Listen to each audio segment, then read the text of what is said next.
दशा माता की कथा राजा नल और रानी दमयंती के जीवन पर आधारित है, जो मनुष्य के जीवन में समय और दशा स्थिति के महत्व को दर्शाती है।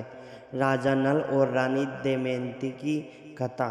प्राचीन काल में राजा नल और रानी दमयंती अपने राज्य से सुख शांति से रहते थे। एक बार चैत्र मास के कृष्ण पक्ष की दशमी को एक ब्राह्मणी राजमहल में दशा माता का डोरा धागा बेचने आई। रानी दमयंती ने विधि विधान से पूजन कर वह डोरा अपने गले में धारण कर लिया।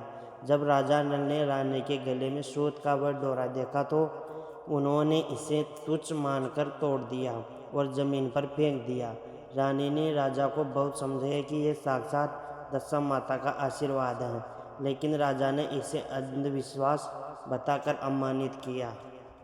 फिर राजा का बुरे समय का आरंभ। राजा द्वारा डोरे के अपमान से दशा माता रुष्ट हो गई। धीरे धीरे राजा की दशा बिगड़ने लगी। उनका राजपाट छीन गया, महल शत्रुओं के कब्जे में आ गया और राजा रानी को बच्चे सहित दर दर भटकना पड़ा। फिर राजा मित्र के घर गया। राजा जब अपने मित्र के यहाँ पहुँचे तो उनके कदम रखते मित्र के सोने चांदी के औजार धरती में समा गए। फिर बहन के घर गया राजा। जब वे अपनी बहन के घर गए तो बहन ने सोने के थाल में भोजन भेजा, लेकिन राजा के हाथ में लगाते ही वह मिट्टी में बदल गए। सुधार और व्रत का फल। भटकते हुए राजा रानी और अपनी गलती का एहसास हुआ।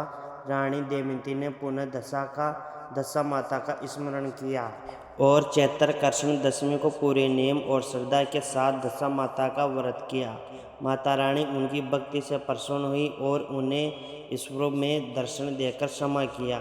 माता की कृपा से राजा को अपना खोया हुआ राज्य, धन और मान सम्मान वापस मिल गया।